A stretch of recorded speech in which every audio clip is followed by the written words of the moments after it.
बहू, एक काम भी ठीक से नहीं होता तुमसे। कितनी लापरवाह हो तुम। सास निर्मला जी चिल्लाते हुए बोली। ये लगभग रोज की बात थी। निर्मला जी अपनी बहू ज्योति को कभी उसके कम दहेज लाने पर तो कभी उसकी सांवली रंगत पर ताना देती, क्योंकि ज्योति उनके बेटे की पसंद थी, उनकी नहीं। हुआ यूं था कि ज्योति धुले हुए बर्तनों को कपड़े से पोंछ पोंछ कर उनकी सही जगह पर रख रही थी कि एक बर्तन उसके हाथ से छटक कर टूट गया। इतनी छोटी सी बात पर सास ने घर का माहौल खराब कर दिया। ताने उल्हाने देने का एक भी मौका नहीं छोड़ती थी निर्मला जी। अगर उनका बेटा उनको समझाता तो वो एक पल भी नहीं लगाती अपने बेटे को नालायक और जोरू का गुलाम कहने में। बेटा सुबोध भी माँ का दिल नहीं दुखाना चाहता था। वो कुछ नहीं बोलता। छोटा सा 4 लोगों का परिवार था। सास निर्मला जी, बहू ज्योति, बेटा सुबोध और उनका बेटा आरव। ज्योति रोती हुई अपने कमरे में चली गई। सुबोध तब कमरे में ही था। अपनी पत्नी को रोते देख वो भी समझ गया कि फिर माँ ने ज्योति को भला बुरा कहा है। सुबोध, हमारी शादी को 7 साल हो चुके हैं। ये सब मैं कब तक सहन करूं? तुमने कहा माँ का दिल जीतने की कोशिश करो, धीरे धीरे सब ठीक हो जाएगा। तुमने आज तक कभी देखा है मुझे पलटकर जवाब देते हुए? तुमने कहा था नौकरी छोड़ दो, माँ मुझे दिल से अपना लेगी। मैंने अच्छी खासी सरकारी नौकरी छोड़ दी माँ को खुश करने में। अब मुझसे माँ के ताने उलाने नहीं सहे जाते। आज ज्योति के धैर्य का बांध मानो टूट गया था। ज्योति ने रोते हुए कहा। सुबोध मन ही मन सोचने लगा, बात तो उसकी सही है। माँ ज्योति का पल पल अपमान करती है। मैं माँ को कुछ बोल भी नहीं सकता और पत्नी को दुखी भी नहीं देख सकता। लेकिन इस बार सुबोध हिम्मत करके माँ के पास गया, उनके चरणों में बैठ गया और बोला, माँ, छोटी छोटी बातों पर घर का माहौल तनावपूर्ण नहीं करते। ज्योति ने आपके लिए नौकरी छोड़ दी, कभी पलटकर जवाब नहीं दिया। 7 सालों से लगी आपका दिल जीतने में। अब तो उसे दिल से अपना लीजिए ताकि मैं भी शांति से रह सकूं। सुबोध बोला। अच्छा, तो तू आया है अपनी पत्नी की वकालत करने?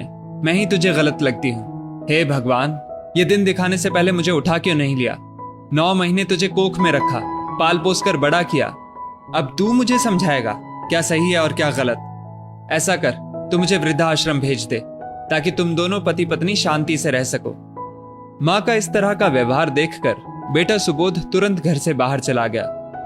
निर्मला जी ने अपनी बेटी कामिनी, जो 2 घंटे की दूरी पर रहती थी, उसे फोन कर रो रो कर सारे दुखड़े सुना दिए। दूसरे दिन बेटी आई और आनन फानन में निर्मला जी का सूटकेस जम गया। कामिनी ने भाई भाभी से गुस्से में कहा, आप लोग मेरी माँ के साथ अत्याचार कर रहे हैं, अब माँ मेरे घर में रहेंगी। बेटे बहू ने रोकने की खूब कोशिश की पर माँ नहीं रुकी। शुरू शुरू में सब ठीक रहा। बेटी कामिनी, दामाद जी बहुत ध्यान रखते निर्मला जी का। 2 साल की नाती के साथ खूब मजे से रहती। फिर धीरे धीरे निर्मला जी और बस उनका कमरा। बेटी कामिनी, दामाद जी सुबह सुबह ऑफिस निकल जाते, रात को 7-8 बजे तक ही वापस आ पाते। बस 2 साल की बच्ची की आया बनकर रह गई निर्मला जी। माँ के आने पर बच्चे की देखभाल के लिए जो आया थी उसे कामिनी ने निकाल दिया। घर में जो बने वही खाना पड़ता, उनकी पसंद कोई मायने नहीं रखती। तब निर्मला जी को एहसास हुआ, बहू तो उनकी पसंद का नाश्ता खाना सब बनाती थी। यहाँ तो पहले पैसे दो फिर निर्मला जी की दवाई आती, और वहां बेटा बिना बोले दवाई खत्म होने से पहले ही ले आता था। रात को कामिनी अपनी माँ से कहती है, माँ कल रविवार है तो मैं और तुम्हारे दामाद जी थोड़ी दूर पर एक मंदिर है, वहां जाना चाहते हैं। बेटा मैं भी तुम लोगों के साथ चलूंगी, इस बहाने मैं भी मंदिर देख लूंगी। निर्मला जी ने कहा, ठीक है माँ। अनमने मन से कामिनी ने कहा और अपने कमरे की तरफ चली गई। कितने बजे निकलना है ये पूछने के लिए निर्मला जी कामिनी के कमरे की ओर जाती है। कमरे के बाहर से ही उन्हें कुछ आवाजें सुनाई पड़ती हैं। माँ को इतनी समझ भी नहीं है कि कुछ समय के लिए पति पत्नी को अकेला छोड़ दें। मैंने तो सोचा था मंदिर के बाद हम साथ समय बिताएंगे, लॉन्ग ड्राइव पर जाएंगे, बाहर लंच करेंगे। कामिनी ने अपने पति से कहा, तुम ही उन्हें लाई हो इस घर में, अब भुगतो। कामिनी के पति ने कहा। ये सुनकर निर्मला जी को विचार आया, बेटा बहू भी तो कभी अकेले घूमना चाहते होंगे, साथ समय बिताना चाहते होंगे। हर वक्त मैं उनके साथ साए की तरह रहती हूँ। वहां तो सारे घर पर मेरा अधिकार था, यहाँ तो बस एक कमरे में सिमट गई है मेरी जिंदगी। यहाँ बेटी का व्यवहार ऐसा है जैसे माँ को रखकर एहसान कर रही हो। निर्मला जी की आंखों से आंसू बह निकले। उन्हें अब एहसास हुआ कि अपना घर, अपने बेटे बहू को छोड़कर उन्होंने बहुत बड़ी गलती कर दी। तभी दादी दादी पोते की आवाज निर्मला जी के कानों में पड़ी।